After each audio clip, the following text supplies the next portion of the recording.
मैं आज आपको एक छोटा सा वाक़या सुनाऊंगा और ये छोटा सा वाक़या साबित करता है कि माजी में इमरान खान साहब की गवर्नमेंट कैसे चलती रही और उसमें क्या क्या होता रहा। गो ये वाक़या छोटा है, मैं पहले कह रहा हूँ ये छोटा वाक़या है, लेकिन ये माइंड सेट को साबित करता है कि माइंड सेट क्या था उस वक्त और गवर्नमेंट को या सिस्टम को किस तरह चलाया जा रहा था।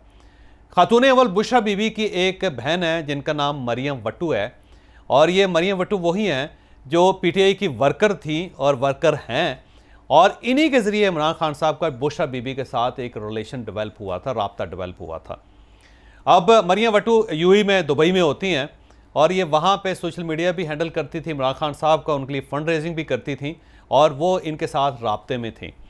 जब रेहाम खान का इशू था कि रेहाम खान के साथ इमरान खान साहब की शादी होगी और इमरान खान साहब उनके साथ कंफर्टेबल नहीं थे और रोज़ाना लड़ाइयाँ झगड़े शुरू हो गए और इमरान खान साहब को समझ नहीं आ रही थी कि वो इस सारी सूरत हाल से निकल कैसे सकते हैं, तो वो कभी एक बुज़ुर्ग के पास जा रहे थे, कभी दूसरे बुज़ुर्ग के पास जा रहे थे।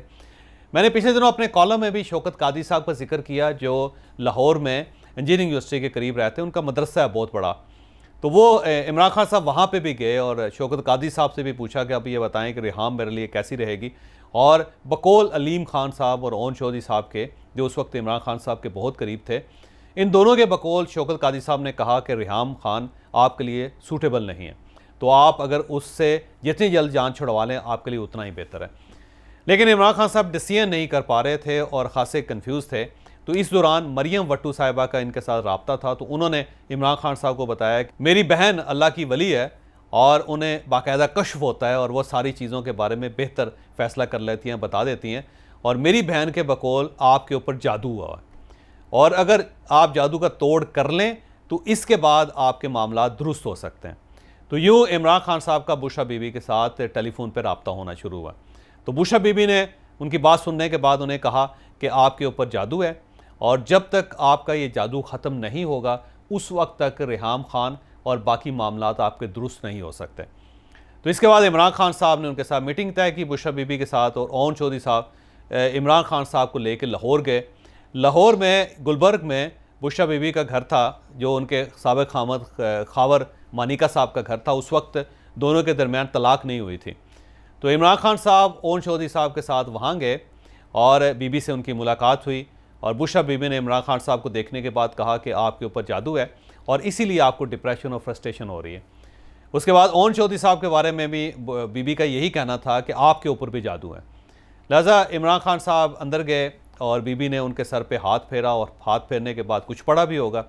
उसके बाद इन्हें कहा कि अब आप बताएं कि आपको कुछ रिलीफ फील हुआ या नहीं हुआ। तो इमरान खान साहब ने कहा कि मेरा बोझ हल्का हो गया। उसके बाद ओन चौधरी साहब को भी उन्होंने कहा कि आप भी आएँ करीब, मैं आपको आपके ऊपर भी दम कर देती हूँ। तो उसके बाद ओन चौधरी साहब भी गए और उन्होंने भी दम करवाया। जब बाहर निकले तो इमरान खान साहब ने ओन चौधरी से पूछा कि क्या तुम्हें कुछ रिलीफ फील हुआ, तो उसने दिल रखने के लिए कह दिया कि हाँ जी बड़ा फ़र्क पड़ा।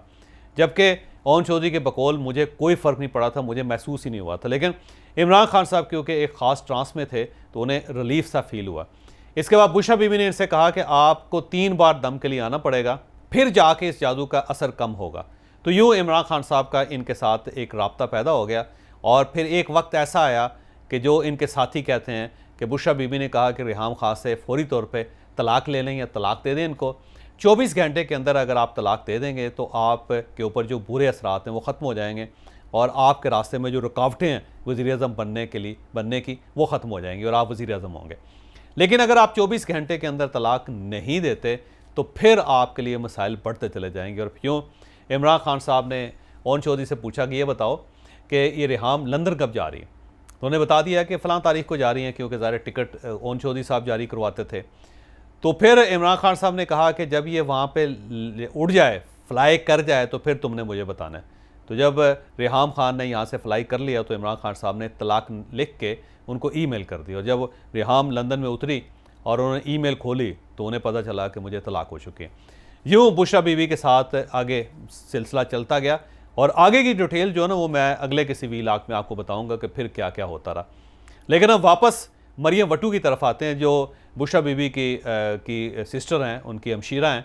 ये बेसिकली महकमा तालीम से वाबस्ता हैं, तालीम के शोबे से वाबस्ता हैं और यूएई में एक यूनिवर्सिटी के अंदर ये काम करती हैं और इन्हें काम करना चाहिए, लिहाजा कोई उसमें अंदर इशू नहीं। इशू ये है कि ये वहाँ पे यूएई में होते हुए यहाँ पे HEC हायर एजुकेशन कमीशन के अंदर भी मुलाजम थे। यहाँ पे वर्ल्ड बैंक का एक प्रोजेक्ट था, इस वर्ल्ड बैंक के प्रोजेक्ट में ये एडवाइज़र थी और 2021 में ये एडवाइज़र बनी थी। 8.5 लाख रुपए यहाँ से तनख्वाह ले रही थी। लिहाजा आप देखिएगा कि वो यहाँ पे भी मुलाजम है, जहाँ पे वो आई नहीं कभी, और 8.5 लाख रुपए महीना वो यहाँ पे यहाँ से मुआवजा लेती नहीं, और ख़ुद वो यूएई में है, वहाँ पे वो ये दूसरी जॉब कर रही हैं और वहाँ से भी मुआवजा ले रही हैं। और ये सिलसिला ज़ाहिर चलता रहा, और इस दौरान जब गवर्नमेंट चेंज होगी, फिर कुछ ऑब्जेक्शंस आए, तो कल इनसे इस्तीफ़ा ले लिया गया मरियम वट्टू साहिबा से, और मरियम वट्टू साहबा ने इस्तीफ़ा दे दिया।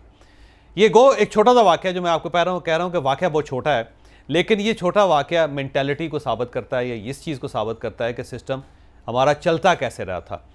अब इमरान खान साहब क्योंकि अकबरा परवरी के ख़िलाफ़ हैं, वो ये कहते हैं कि नेपोटिज़म नहीं होना चाहिए, और ये कहते हैं कि गोरे के लिए और कानून और नहीं होना चाहिए, काले के लिए और नहीं होना चाहिए, बड़े के लिए कानून वो नहीं होना चाहिए, छोटे के लिए कानून मुख्तलिफ नहीं होना चाहिए। हमेशा वो कहते हैं कि पैरिटी होनी चाहिए।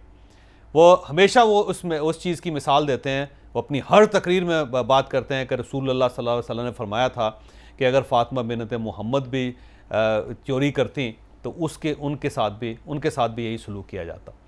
तो अब आप ख़ुद अंदाज़ा लगाइए कि आप कहते कुछ रहे हैं, और होता यह रहा है कि आपकी खातून अव्वल की जो अमशीरा हैं वो 2-2 जॉब्स कर रही थी, और दोनों जगहों पे वो सैलरी भी ले रही थी, और आपको या तो ये पता नहीं चला, और अगर आपको ये पता चल गया तो फिर ये अकबरा परवरी होती रही, और इस पे आपने आंखें बंद रखी, जो ज़ाहिर है मेरा ख्याल ये है कि रियासत मदीना में तो ऐसा नहीं होना चाहिए था। कम अज़ कम ये जो लोग हैं जो इस वक्त हुक्मरान हैं, इनके दौर में अगर हो जाए तो कोई इशू नहीं, इनसे जो पहले के हुक्मरान थे वो भी अगर ये करते रहें तब भी कोई इशू नहीं, क्योंकि उनके बारे में तो आपकी राय ये है कि वो सारे लुटेरे हैं, सारे चोर हैं, वो सारे पाकिस्तान को बर्बाद करने वाले लोग हैं।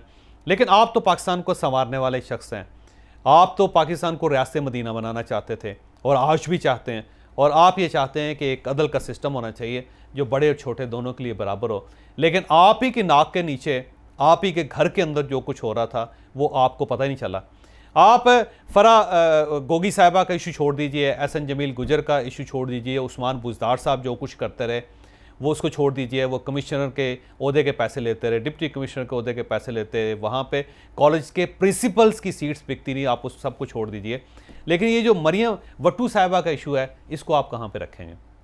यानी एक खातून जिसका ताल्लुक़ आपके ख़ानदान के साथ है, वो खातून 2 जॉब्स करती रही और दोनों जगहों से उसको तनख्वाह मिलती रही, और आप खामोश रहे, तो फिर इस सारी चीज़ को कहाँ रखा जाए?